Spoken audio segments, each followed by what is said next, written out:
ಶಿವಮೊಗ್ಗ ಲೋಕಕ್ಷೇತ್ರದ ಬಂಡಾಯ ಅಭ್ಯರ್ಥಿ ಈಶ್ವರಪ್ಪ ವಿರುದ್ಧ ಕೇಸ್ ದಾಖಲಾಗಿದೆ. ಈಶ್ವರಪ್ಪ ವಿರುದ್ಧ ದಾಖಲಾಗಿದೆ ನೀತಿ ಸಂಹಿತೆ ಉಲ್ಲಂಘನೆಯ ಕೇಸು. ಬಹಳ ಎಚ್ಚರಿಕೆಯಿಂದ ಇರಬೇಕಾಗುತ್ತೆ, ಕಾರಣ ನೀತಿ ಸಂಹಿತೆ ಜಾರಿಯಲ್ಲಿದೆ. ಬಟ್ ಅದನ್ನು ಉಲ್ಲಂಘನೆ ಮಾಡಿದ್ದಾರೆ ಅಂತ ಇದೀಗ ಕೇಸ್ ದಾಖಲಾಗಿದೆ. ಶಿಕಾರಿಪುರ ಪೊಲೀಸ್ ಠಾಣೆಯಲ್ಲಿ ನೀತಿ ಸಂಹಿತೆ ಉಲ್ಲಂಘನೆ ಕೇಸನ್ನ ದಾಖಲು ಮಾಡಲಾಗಿದೆ. ಮಾರ್ಚ್ 24ರಂದು ಶಿಕಾರಿಪುರದಲ್ಲಿ ಬೈಕ್ ರ್ಯಾಲಿಯನ್ನ ನಡೆಸಿದ್ರು ಈಶ್ವರಪ್ಪನವರು. ಬೈಕ್ ರ್ಯಾಲಿ ನಡೆಸೋಕೆ 10 ಬೈಕು 1 ಕಾರಿಗೆ ಅನುಮತಿಯನ್ನ ಪಡೆದಿದ್ರು ಈಶ್ವರಪ್ಪ. ಆದರೆ ಅದಕ್ಕಿಂತ ಹೆಚ್ಚಾಗಿ ಇಲ್ಲಿ ಬಳಸಿಕೊಳ್ಳಲಾಗಿದೆ. 50ಕ್ಕೂ ಹೆಚ್ಚು ಬೈಕ್ಗಳು 4 ಕಾರುಗಳು ಭಾಗಿಯಾಗಿತ್ತು ಮತ್ತು ಓಂ ಬಾವುಟವನ್ನು ಕಟ್ಟಿಕೊಂಡು ರ್ಯಾಲಿಯಲ್ಲಿ ಕಾನೂನು ಉಲ್ಲಂಘನೆಯನ್ನ ಮಾಡಲಾಗಿದೆ. ನೀತಿ ಸಂಹಿತೆ ಉಲ್ಲಂಘನೆ ಆಗಿದೆ ಅನ್ನುವಂಥ ಆರೋಪದ ಅಡಿಯಲ್ಲಿ ಚುನಾವಣಾ ಅಧಿಕಾರಿಗಳಿಂದ ದೂರನ್ನ ನೀಡಲಾಗಿದೆ. ಇಷ್ಟಕ್ಕೆ ಅಂತ ಪರ್ಮಿಷನ್ ತೆಗೆದುಕೊಂಡಿರ್ತಾರೆ ಅಥವಾ ಕೊಟ್ಟಿರ್ತಾರೆ, ಅದನ್ನು ಫಾಲೋ ಮಾಡಬೇಕಾಗತ್ತೆ. ಅದನ್ನು ಇಲ್ಲಿ ಫಾಲೋ ಮಾಡಿಲ್ಲ. ಆ ಕಾರಣಕ್ಕಾಗಿ ಇದೀಗ ನೀತಿ ಸಂಹಿತೆ ಉಲ್ಲಂಘನೆ ಆಗಿದೆ ಅಂತ ಮತ್ತು ಅಲ್ಲಿ ಬಳಸಿರುವಂಥ ಬಾವುಟ ಕೂಡ ಇದು ಸಮಸ್ಯೆ ಆಗಿದೆ ಅನ್ನುವಂಥ ನಿಟ್ಟಿನಲ್ಲಿ ಇದೀಗ ದೂರನ್ನು ನೀಡಲಾಗಿದೆ. ಚುನಾವಣಾ ಅಧಿಕಾರಿಗಳಿಂದ ಈ ದೂರನ್ನು ನೀಡಲಾಗಿದೆ. ನೀತಿ ಸಂಹಿತೆ ಉಲ್ಲಂಘನೆ ಆಗಿದೆ ಅನ್ನುವಂಥ ಆರೋಪದ ಅಡಿಯಲ್ಲಿ ಪ್ರಕರಣವನ್ನು ದಾಖಲು ಮಾಡಿಕೊಳ್ಳಲಾಗಿದೆ.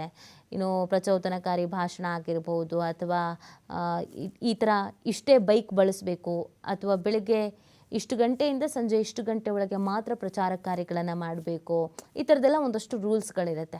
ಆ ರೂಲ್ಸ್ಗಳನ್ನು ಫಾಲೋ ಮಾಡದೇ ಇದ್ದರೆ ನೀತಿ ಸಂಹಿತೆ ಉಲ್ಲಂಘನೆ ಆಗತ್ತೆ, ಕೇಸ್ ಕೂಡ ದಾಖಲಾಗತ್ತೆ. ಇದೀಗ ಈಶ್ವರಪ್ಪನವರ ವಿರುದ್ಧ ಇದೇ ಕಾರಣಕ್ಕೆ ನೀತಿ ಸಂಹಿತೆ ಉಲ್ಲಂಘನೆ ಅನ್ನುವಂಥ ಕಾರಣಕ್ಕೆ ಕೇಸ್ ದಾಖಲಾಗಿದೆ.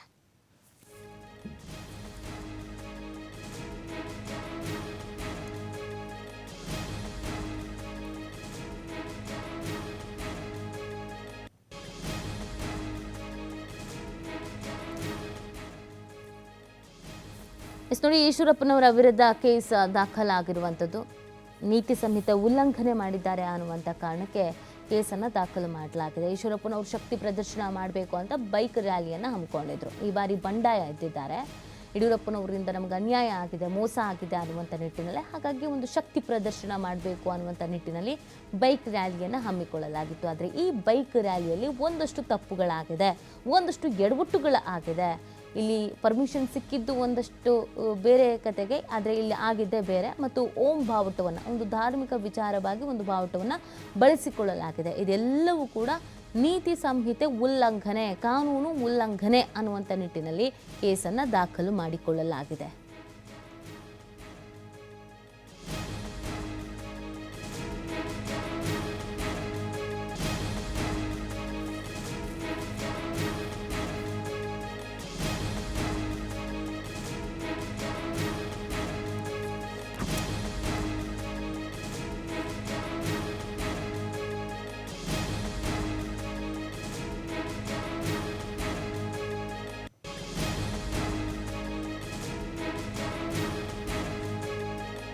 ಈ ಬಗ್ಗೆ ಮತ್ತಷ್ಟು ಮಾಹಿತಿಯನ್ನು ನೀಡ್ತಾರೆ ನಮ್ಮ ಪ್ರತಿನಿಧಿ ನವೀನ್.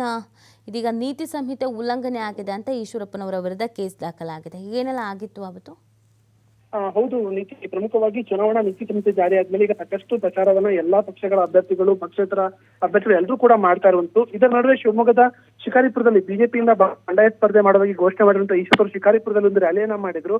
ಅದಕ್ಕೆ ಈಶ್ವರಪ್ಪನವರ ರ್ಯಾಲಿಗೆ ಅನುಮತಿಯನ್ನ ಪಡೆದಿರುವಂತ ವ್ಯಕ್ತಿಯ ವಿರುದ್ಧ ಈಗ ಶಿಕಾರಿಪುರ ಟೌನ್ ಠಾಣೆ, ಪ್ರಮುಖವಾಗಿ ರಾಜು ಎಂಬ ವ್ಯಕ್ತಿಯ ವಿರುದ್ಧ ಶಿಕಾರಿಪುರ ಟೌನ್ ಠಾಣೆಯಲ್ಲಿ ಪ್ರಕರಣ ದಾಖಲಾಗಿರುವುದು. ಪ್ರಮುಖವಾಗಿ ಆತ ಕಳೆದ 24ರಂದು ಶಿವಮೊಗ್ಗದ ಶಿಕಾರಿಪುರ ತಾಲೂಕಿನ ಉಚ್ಚರಾಯ ಸ್ವಾಮಿ ದೇವಸ್ಥಾನದಿಂದ ಅಲ್ಲಿನ ಗಿಡ್ಡೇಶ್ವರ ದೇವಸ್ಥಾನದವರೆಗೂ ಕೂಡ ಒಂದು ಬೈಕ್ ರ್ಯಾಲಿಯನ್ನು ಆಯೋಜನೆ ಮಾಡಲಾಗಿತ್ತು. ಅದರಲ್ಲಿ ಬಂಡಾಯ ಸ್ಪರ್ಧೆವಾಗಿ ಮಾಡುವುದಾಗಿ ಘೋಷಣೆ ಮಾಡಿರುವಂತಹ ಈಶ್ವರಪ್ಪನವರು ಜೊತೆಗೆ ಕಾಂತೇಶ್ ಅವರು ಜೊತೆಗೆ ಪ್ರಮುಖ ನಾಯಕರುಗಳು ಕೂಡ ಭಾಗಿಯಾಗಿದ್ರು. ಅವರು ಅನುಮತಿಯನ್ನ ಪಡೆದಂತದ್ದು ಕೇವಲ 50 ಬೈಕ್ಗಳು ಮತ್ತೆ ಒಂದು ಜೀಪ್ಗೆ ಸಂಬಂಧಪಟ್ಟಂಗೆ ಒಂದು ಅನುಮತಿಯನ್ನ ಪಡ್ಕೊಂಡಿದ್ರು. ಆದ್ರೆ ಅನುಮತಿಗಿಂತ ಹೆಚ್ಚಿನ ಸಂಖ್ಯೆಯಲ್ಲಿ ವಾಹನಗಳನ್ನು ಬಳಕೆ ಆಗಿದ್ದು, ಜೊತೆಗೆ ಸಾಕಷ್ಟು ಸಂಖ್ಯೆಯಲ್ಲಿ ಕಾರ್ಯಕರ್ತರು, ಕಾರ್ಗಳು ಕೂಡ ಬಂದಿದ್ದು. ಆ ಹಿನ್ನೆಲೆಯಲ್ಲಿ ನೀತಿ ಸಮಿತಿಯ ಉಲ್ಲಂಘನೆ ಹಿನ್ನೆಲೆಯಲ್ಲಿ ಸಹಾಯಕ ಚುನಾವಣಾಧಿಕಾರಿ ದೂರಿನ ಮೇರೆಗೆ ಈಗ ಪ್ರಕರಣ ಕೂಡ ದಾಖಲಾಗಿರುವಂತದ್ದು.